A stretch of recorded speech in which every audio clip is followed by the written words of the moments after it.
Remember that time you were playing Risk of Rain or Binding of Isaac or Hades or whatever flavor roguelike of the month, and you hit giga perfect DPS build and you did 1 billion damage and everything died immediately? Deadlock isn't that game. And if you think it is, you're gonna lose more games than you should. I mean, sure, we've all had that game where we buy 12 gun items, absolutely dunk on the enemies, but if you get those same gun items and do this in all your games, you're gonna find yourself getting hard stuck at some point, unable to rank up any further. It doesn't matter how many YouTuber builds you follow, you'll find yourself dying, unable to kill their team, and having limited impact in games. And you won't know why. Why is this character so horrendous? Why am I doing no damage? What can I even do in that situation? Here's the answer. You're building items wrong.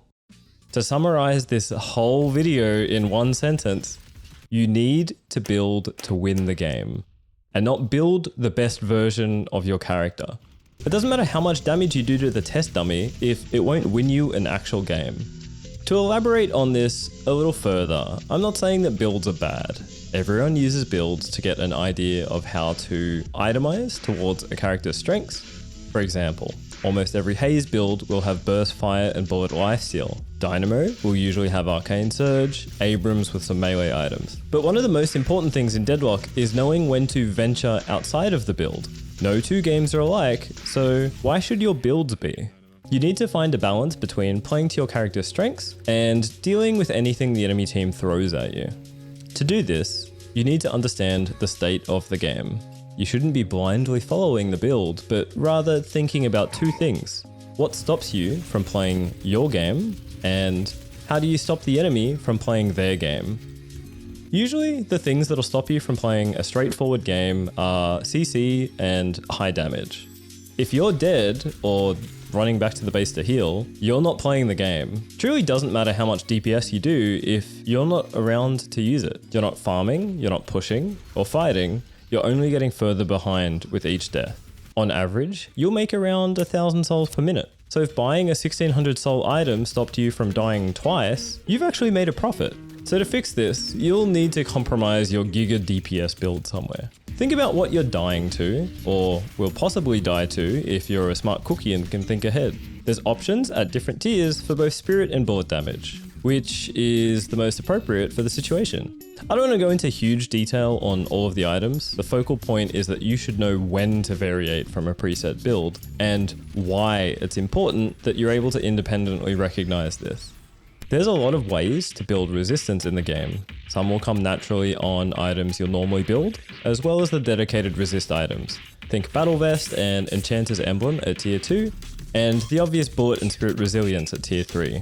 Think about your options outside of the straight resist items too. Restorative Locket can instantly give you a massive chunk of HP, you can use it to bait enemies in, and the Bullet and Spirit Shields are great for low HP characters. Warpstone gives you good mobility to both initiate and get out of fights. And the bullet resist on use is stronger than you'd think. The tier 4 greens give you some pretty fun and frustrating to the enemy ways to play around damage. Plated Armor and Juggernaut make gun characters miserable, and Spellbreaker and Witchmail are both potent tools for dealing with high spirit burst. In terms of lockdown, your defensive options are pretty straightforward. You've got the early option of Reactive Barrier, which will give you a bit of a buffer and actually scales really nicely with Spirit. And you've also got Debuff Reducer, which builds into two very strong options in Debuff Remover and Unstoppable, both of which will have huge impact on keeping you alive.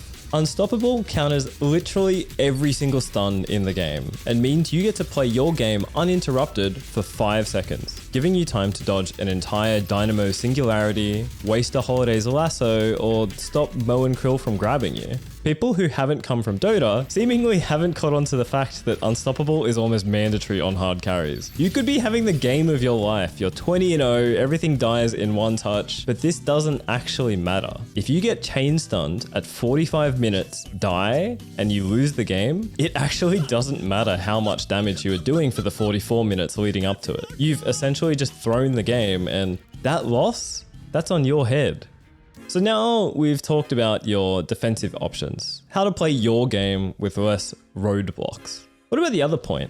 How do you stop your enemy from playing their game? To go back to the point I made around souls, if you kill an enemy at 19 minutes, they're off the map for 40 seconds. They're not making souls, and you've not only earned some souls for getting a kill, but you've freed up some space on the map for your team to farm or take an objective. You've cost them that 1000 souls per minute and created a wealth disparity between the teams, hopefully getting you closer to that ever so rewarding win screen. To stop the enemy from playing their game, think about what they do. It's okay to venture out of your build path to shut someone down. Remember, at the end of the day, the only thing that matters in a game of Deadlock is which team killed the patron. I see heaps of YouTube comments complaining that you have to buy certain things for certain heroes, and that's kind of the point. If we all just built the same hyper-optimized items every game, why don't we just go and play blah blah blah blah blah blah blah blah. To keep things short, think about what the enemy is good at and when they'll be strong in the game. What can you do to stop that from happening, or at least minimize their impact? There's a few areas to think about. Do they have heavy healing? Are they evasive? Do they cast big impact spells? Do they do insane gun damage? The good news is you can be a pain in the ass through your itemization to every single thing that makes someone strong. I want you to shift your mindset. Find joy not through achieving the perfect hero build in a lab, but the perfect hero build to make your opponents absolutely miserable. Slows, stuns, silences are going to be the answer to mobility heroes like Calico, Pocket, Yamato, Lash. Have they got big healing in the form of Shiv, Abrams, Warden? You'll want some form of reduction. There's quite a few, so it should be fairly simple to slot somewhere into your build. So we've talked about how to stop this defensively for your character, but you can actually help the rest of your team survive as well. Items such as Rusted Barrel, Suppressor, Disarming Hex, and Inhibitor will have a huge impact on shutting down the enemy's damage. Now, there's a few items which you obviously shouldn't buy at times. Don't buy Toxic Bullets or Crippling Headshot if you're not a gun character. Don't buy Spirit Burn on characters with no way to proc 500 spirit damage. Most of the time, there should be nothing stopping you from grabbing an item on any hero. There's no hard limitations. If no one on your team is buying a Slowing Hex and the pocket keeps getting away, don't let the idea of a perfect build get in the way of buying a counter item. To recap this entire video, you want your item builds in Deadlock to solve problems. This means your build should almost never look the same. At the end of the day, in terms of this defensive/offensive item split, it's usually more important to build specific items to stay alive rather than directly counter the enemies.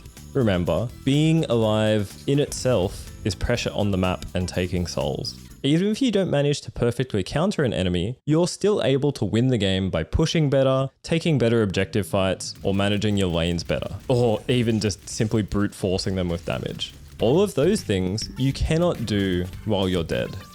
One last tip for the video. Never, ever, ever, ever, ever buy Trophy Collector. It is by far the worst item in the game. Cool. Hope I've inspired you to change your Deadlock mindset.